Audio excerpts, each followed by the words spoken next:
Mr. Chairman. Yun na, very clear na dito, established na rito na nung last hearing, we were all here, at sinabi nila, they were serving warrant. Remember? At meron silang hawak na warrant. Sabi nila. Sinabi nila. Hindi na sinabi na may hawak silang warrant, ha? They were serving warrant. Ang sinabi nila dito. Nagsabi ba kayo na hawak niyo warrant? May dala kayong warrant? No, they said they were serving warrant. Nag-serve kayo ng warrant, di ba? Operation? Yes, Your Honor, magsaserve po kami nun. Pero hindi, Ano isi-serve niyo kung wala kayong dalang warrant?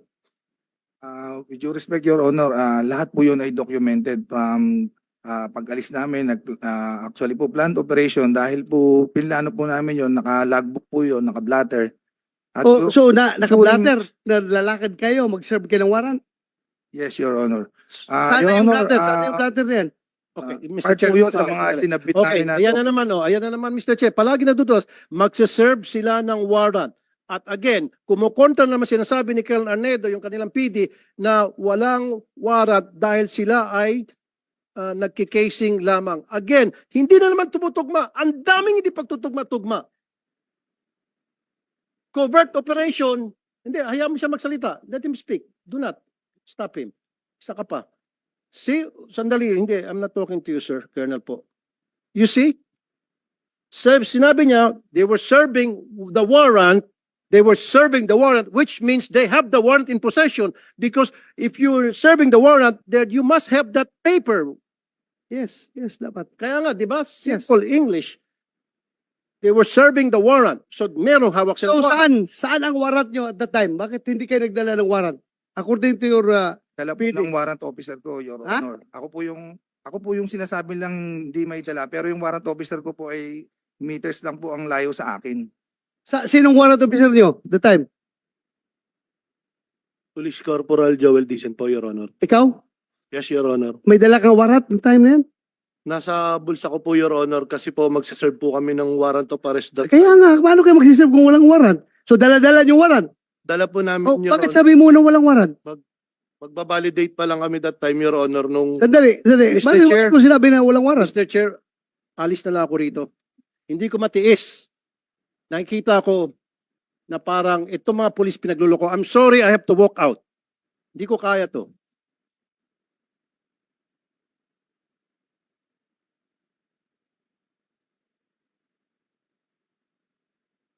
Dahil patuloy tayo, tuloy. Sabi mo walang warrant. Sir, based doon sa report, sir, pagbabalidate nga sila, ang warrant of arrest is nasa warrant officer, sir, which is not part of the validating team. Yung nga, Chief dapat Intel. pinintindi nyo kasi ni Turtulpo na ang may hawak ng warrant, yung warrant officer. Ay, sir. Sila, Di- intelligence officer, nagsusurveillance sila kung nandoon yung subject. Di ba? Yes, sir. Kasi pag serve ng warrant, siya na magsiserve ng warrant. Yes, Your Honor. Naintindihan ko kayo. Naintindihan ko kayo. Yung procedure na yan, ginagawa ko yan nung panahon ko.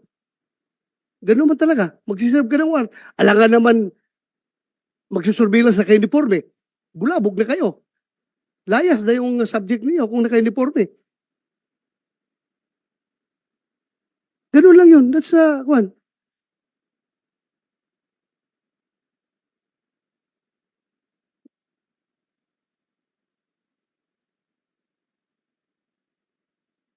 Mahirap yung ako. The worst thing na sabihin sa akin, binibibaby ko kayo, ay hindi ko matanggap-tanggap yan. Na binibaby ko. What's the use of me being the chairman of this committee kung ibibi ko kayo? For the record, wala naman sigurong makapagsabi dyan na sinong pinakamaraming na-contempt na pulis dito sa Senado? Kaninong komite pinakamaraming na-contempt na pulis at saka mga witnesses? Ako. Kaya wala ko pakialam kung sino kayo, kung dati ko kayong tao, basta kamali kayo, mamalasing kayo sa akin. Pero pag kayo naman gumagawa ng tama, hindi na ako papayag na wawalang hiyain kayo. Di ba? Fair lang tayo dito. Fair. Ayaw kong sabihin, porque dati akong pulis, bibibihin ko kayo? No. Record shows. And record will vindicate me na ako ang pinakamaraming pinakulong na pulis dito sa Senado. Ako ang pinakamarami. Pero record shows also, kapag nakita ko na ang pulis ay totoo ang sinasabi, ay, by all means, dipinsahan ko rin yung pulis. Di ba? Bakit naman wawalang hiyain yung pulis kung dapat hindi dapat wawalang hiyain? Ganun lang ako, fair lang ako dito. Wala akong pinapaboran dito. The most insulting action is for that kasama mo dito, mag-walk outan ka.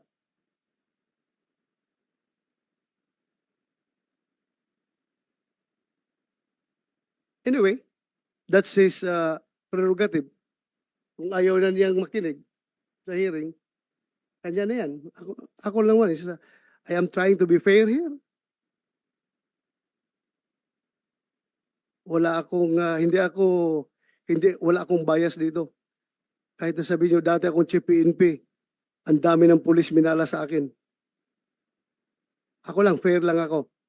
Ayaw ko lang rin na masyadong kinakawawa yung pulis na dapat hindi naman kakawawain. Respetuhin lang rin natin dahil kung ano yung right ng mga complainant na civilian, ganun din ang right ng mga pulis. Fair lang tayo. Yun lang sa akin. Ayaw kong ma-accuse ako na binibaby ko kayo. Never in my pagiging chief PNP o mahirap na magsalita dito. Everything is recorded. If you know me, you will realize, para sa inyo nakakilala sa akin, if you know me, you will really know me.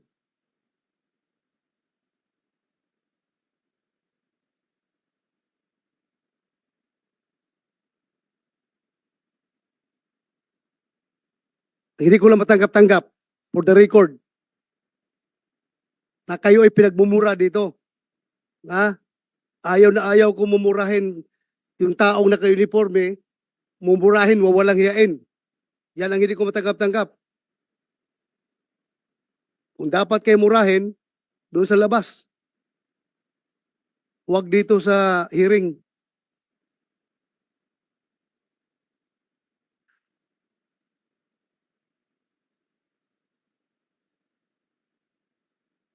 Kasi alam ko gaano kahirap maging pulis.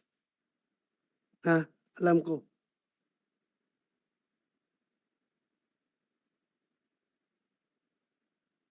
Paglabas mo pa lang dyan sa pintuan ng bahay mo, hindi mo na alam kung magkakabalik ka ng buhay sa mga anak mo pagkahapon. Kaya dapat respetuhin natin yung pagiging pulis. At doon naman sa mga abusadong pulis, dapat talaga may kalalagyan kayo. Kayong mga abusadong pulis. Dahil niyuyurakan ninyo yung uniforme, yung badge na suot-suot ninyo. Hindi kayo dapat magiging pulis. Pero my God, sabi ko sa inyo, I am your number one enemy kung masama kayong pulis. Hanggat saan tayo aabot, kahit matanda na ako, hindi ko kayo atrasan sa anong gira gusto ninyo. Anong warfare gusto nyong ilalaban sa akin. Hindi ko kayo atrasan kung si Raulo kayong pulis. Pero kayo matinong pulis at kinakawawa, my God, I will offer my life to you. Ganon akong klaseng tao.